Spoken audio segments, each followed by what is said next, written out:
जंगल में 2 दिन से लगातार तेज बारिश शुरू है। सारे पंछी अपने अपने घोंसले में बैठकर बारिश का मजा ले रहे हैं। जिन पंछियों के घोंसले पक्के हैं उनके लिए बारिश बहुत अच्छी है, लेकिन जिनके घोंसले कमजोर और बिना छत वाले हैं उनके लिए ये बारिश जरा भी अच्छी नहीं है।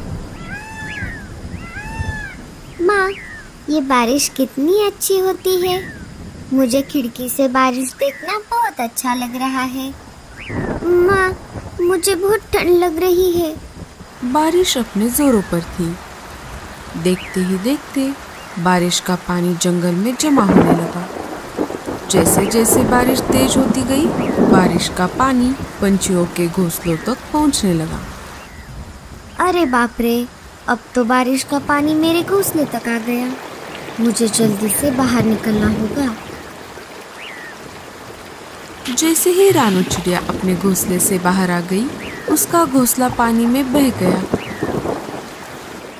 पता नहीं ये बारिश कब रुकेगी। मैंने घर में जो अनाज जमा करके रखा था वो भी अब खत्म हो रहा है।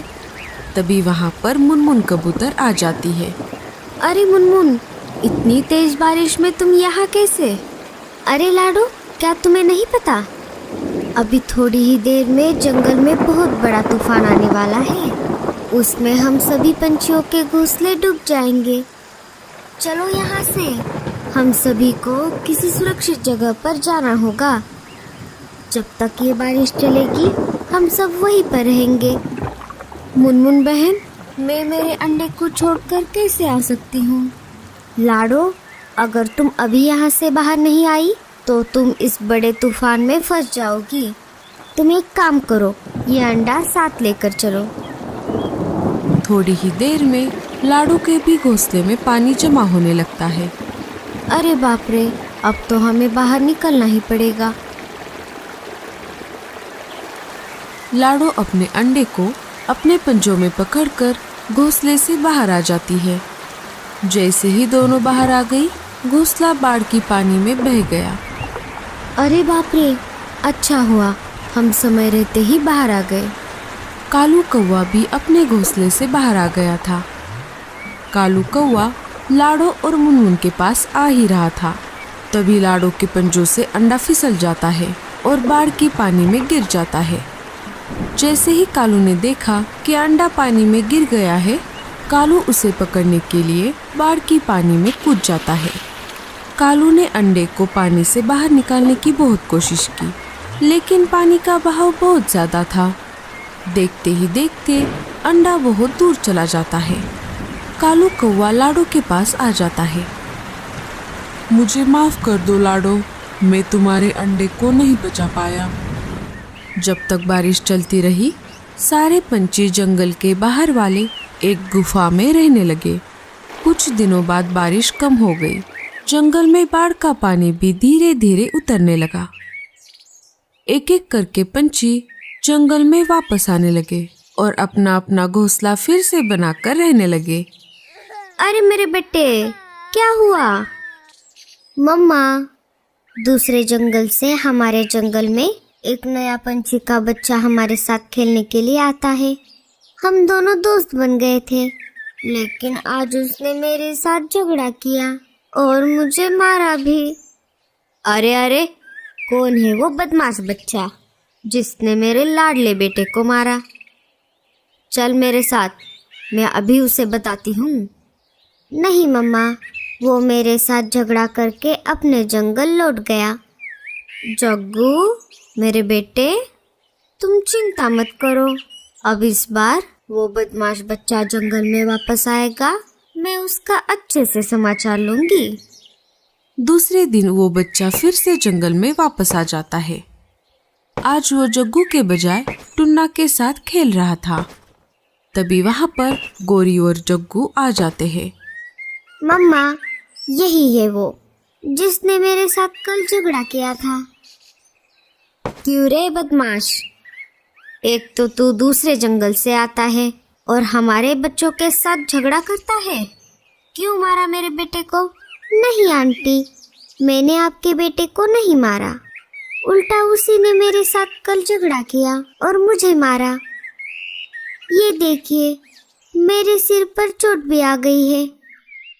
मम्मा, ये झूठ बोल रहा है। तुम्हारे माँ बाप कहाँ है? मुझे उनके पास लेकर चलो, मैं उनसे तुम्हारी शिकायत करती हूँ। मेरे माँ बाप नहीं है, मुझे बचपन से मेरी दादी ने संभाला है। अब तुम इस जंगल में खेलने के लिए नहीं आओगे। चलो जाओ यहाँ से, भागो यहाँ से। तभी वहाँ पर लाडो चिड़िया आ जाती है। अरे अरे गोरी, तुम क्यों इस बेचारे को डांट रही हो? बेचारा और ये? अरे लाडो बहन, तुम्हें नहीं पता, ये दूसरे जंगल से आकर हमारे जंगल के बच्चों के साथ झगड़ा कर रहा है, हमारे बच्चों को मार रहा है। क्या तुम ऐसा कर रहे हो? नहीं नहीं आंटी, मैं ऐसा नहीं करता। उल्टा इस जंगल के लड़के मेरे साथ बुरा बर्ताव करते हैं। मैं जिस जंगल में रहता हूँ वहाँ पर मेरा कोई दोस्त नहीं है, इसलिए मैं यहाँ पर आता हूँ। जग्गू, चलो यहाँ से, अब तुम इस बदमाश बच्चे के साथ नहीं खेलोगे। गोरी और जग्गू वहाँ से चले जाते हैं। तभी वहाँ पर कालू कौवा आ जाता है। अरे लाडो, तुम यहाँ पर क्या कर रही हो? क्या तुम्हें अपना नया घोंसला नहीं बनाना? मैं लकड़ियाँ लाने के लिए बाहर आई हूँ कालू भैया। तभी कालू की नजर उस बच्चे पर पड़ जाती है। कालू एक बार के लिए उस बच्चे को देखता है और एक बार के लिए लाडो की तरफ देखता है। अरे कालू भैया, क्या हो गया? कहाँ खो गए? लाडो, तुमने ये बच्चा देखा? ये बिल्कुल तुम्हारी तरह दिखता है। हाँ कालू भैया, अगर उस तूफान में मेरा अंडा ना बहता तो मेरा भी बच्चा आज इसके जैसा होता। दोनों बात कर ही रहे थे, तभी पेड़ की एक डाली टूटकर उस बच्चे के ऊपर गिरने ही वाली होती है। तभी लाडो उस बच्चे को वहाँ से हटाकर खुद उस डाली के नीचे आ जाती है। लाडो डाली के नीचे फंस जाती है। अरे बाप रे, ये क्या हो गया? लाडो रुको, मैं अभी मदद लेकर आता हूँ। कालू वहाँ से मदद लाने के लिए चला जाता है।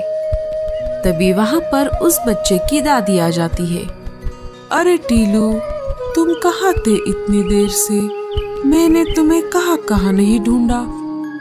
चलो अब घर चलो। दादी, वो सब छोड़ो, पहले इन आंटी को इस डाली से बाहर निकालो, वो इसके नीचे फंस गई है। दादी लाडो के ऊपर से वो डाली हटा देती है। अरे चिड़िया, तुम इस डाली के नीचे कैसे फंस गई? दादी, ये डाली मुझ पे गिरने वाली थी, लेकिन मुझे बचाने के चक्कर में ये डाली इन्होंने अपने ऊपर ली। तुम्हारा बहुत बहुत शुक्रिया चिड़िया, तुम्हारी वजह से आज मेरे टीलू की जान बच गई। कोई बात नहीं, ये तो मेरा फर्ज था। दादी, एक बात बताइए, आपको ये चिड़िया का बच्चा कहाँ पर मिला? अभी कुछ महीने पहले जब तेज बारिश हुई थी, उसके साथ साथ तूफान भी आया था। इस जंगल में जो नदी बहती है, वो नदी मैं जहाँ पर रहती हूँ वहाँ से भी गुजरती है।